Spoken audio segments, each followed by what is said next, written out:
A visual staple of the Western genre, tumbleweeds poignantly evoke the desolation and ruggedness of the American frontier and the lonely, drifting lifestyle of its mythical heroes. But what actually is a tumbleweed? Is it a specific plant or just any dead bush rolling around in the wind? Where do they come from, and how did they come to be so emblematic of the American Old West? Well, partner, put on your 10-gallon hat and chaps, saddle up, and let's find out, shall we?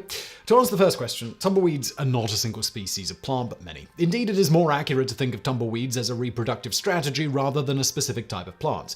In botanical terms, a tumbleweed is a type of diaspore, a structure that helps a plant disperse its seeds. For example, the seeds of coconut palm spread by floating on water, the seeds of dandelion are scattered by the wind, while certain berries are eaten by animals and then deposited far away in their droppings, which also furnish a convenient supply of fertilizer. Similarly, tumbleweeds allow plants to disperse their seeds by rolling in the wind. In some cases, the entire plant above the root forms the tumbleweed, while in others a hollow fruit or cluster of flowers breaks off and rolls away. In either case, once the plant has been fertilized and matured, the tumbleweed section dies off, leaving only a dry husk carrying a load of seeds. A special patch of cells called the abscission later then splits and the tumbleweed breaks free, allowing it to be carried away by the wind. In some species, the tumbleweed immediately starts shedding seeds as it rolls, while in others, the hard casing around the seeds must be gradually worn down, ensuring that the seeds are dispersed sufficiently far from the parent plant. Given the need for wide-open, windswept spaces with minimal obstacles for maximum dispersal,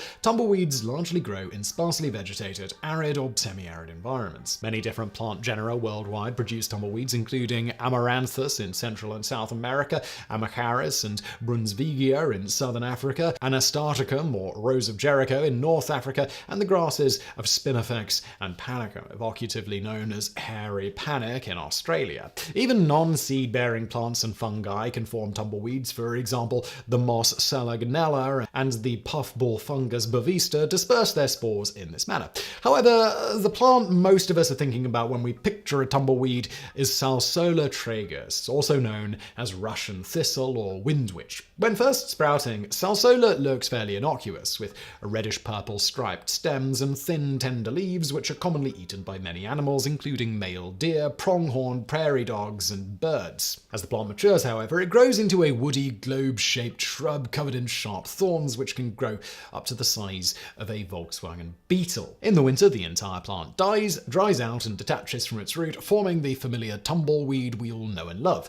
Driven by the wind, these weeds can travel hundreds of kilometers, dispersing seeds as they go, around 250,000 per plant. The seeds of Salsola are unusual in that they lack both a protective coat or endosperm, the stored energy reserves that gives most seeds a head start in germination and sprouting. Instead, they consist of a coiled, embryonic plant encased in a thin membrane. Consequently, Salsola seeds must wait until conditions are just right, around 20 degrees Celsius during the day and 5 degrees at night, with adequate moisture in order to sprout. They then quickly send up a pair of needle-like shoots, and the whole cycle begins anew. But while Salsola has become inextricably linked with the American West, you may be surprised to learn that it's not actually native to that area. Indeed, it is a relative newcomer to the continent. And far from being a benign part of the landscape, as many Westerns would have us believe, like most invasive species, the tumbleweed has proven itself to be something of an ecological menace. As its common name, Russian thistle, suggests, Salsola is native to the steppes of Eurasia and is thought to have arrived in North America in 1873. In that year, Russian immigrants arrived in Bornholm County, South Dakota, carrying bags of flaxseed contaminated with Salsola. From there, the plant quickly spread across the continent. By 1877, tumbleweeds were a common sight in South Dakota, while by 1900 they had spread as far as Bakersfield, California.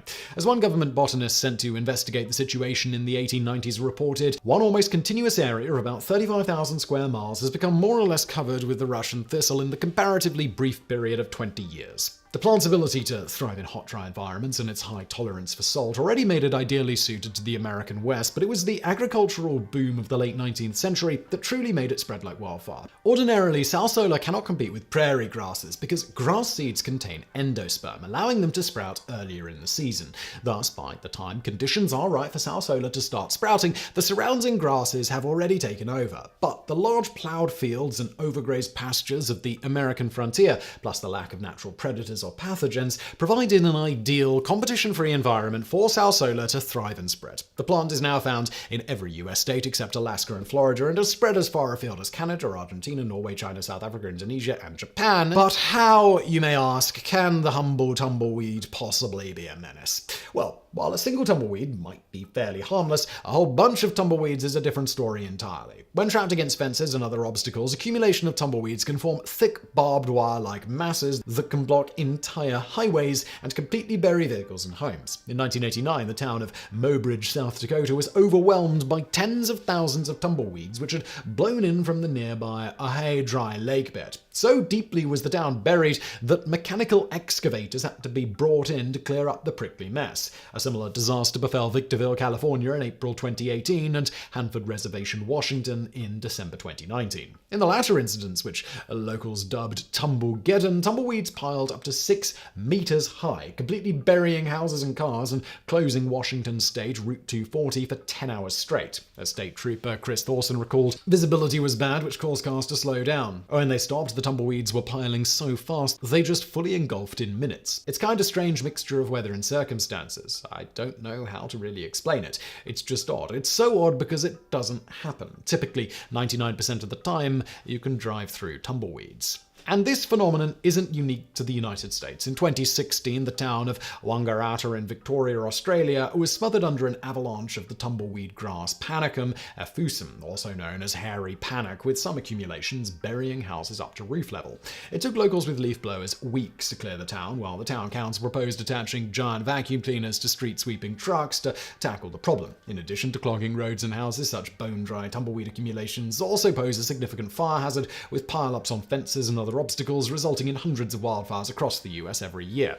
Even lone tumbleweeds can be hazardous. Every year, dozens of unsuspecting motorists encounter large tumbleweeds rolling across the highway and swerve to avoid them, often resulting in accidents. Tumbleweeds also present a significant threat to agriculture and local biodiversity. By quickly colonizing unused land, tumbleweeds outcompete native species, while the wildfires they promote cause more land to be cleared, further accelerating the plant spread. In dry land areas, they can also compete with crops for scarce water resources. Indeed, one study conducted by Washington State University in 2009 demonstrated that a single salsola tragus plant can suck up 167 liters of water from the soil in a single year, a volume that can easily make the difference between a good wheat crop and a bad one. By virtue of being one of the few plants in central California that stays green in the fall, salsola is also a major host of the beetleaf hopper, the insect which transmits the curly top virus. This virus can damage a wide range of crops such as sugar beets, tomatoes, melons, cucumbers, pepper squash, spinach, and beans, and pesticide spraying against the beetleaf hopper costs California farmers millions of dollars every year. And in the case of Australian hairy panic, overconsumption of this plant by sheep and other animals can cause a debilitating disease known as yellow bighead. For nearly a century,